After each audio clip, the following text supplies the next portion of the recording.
వీరిరువురు కూడా తండ్రిని, వలలను, పనివారిని అందరినీ విడిచిపెట్టి యేసుక్రీస్తు ప్రభుల వారితో వెళ్ళారు. జబదయ్య ఎంత మంచివాడు కాకపోతే, ఒరే ఇద్దరు వెళ్ళిపోవడం ఎందుకు, ఒకడు వెళ్ళండి, పనివారు ఉన్నారు, వలలు ఉన్నాయి, దోణులు ఉన్నాయి, ఇన్ని ఇబ్బందులు ఉన్నాయి, మీరిద్దరు ఒకసారి వెళ్ళిపోతే ఎలా?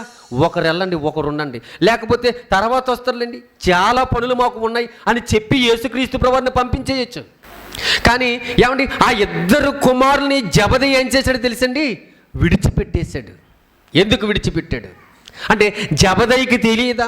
ఇదిగో ఒక బోధకుడు చేత నా బిడ్డలు వెళ్ళబడినప్పుడు వారి యొక్క జీవితాలు మారిపోతాయి, వారి యొక్క బ్రతుకు స్థితులు మారిపోతాయి, దేవుని పనిలోనికి వెళ్తారు.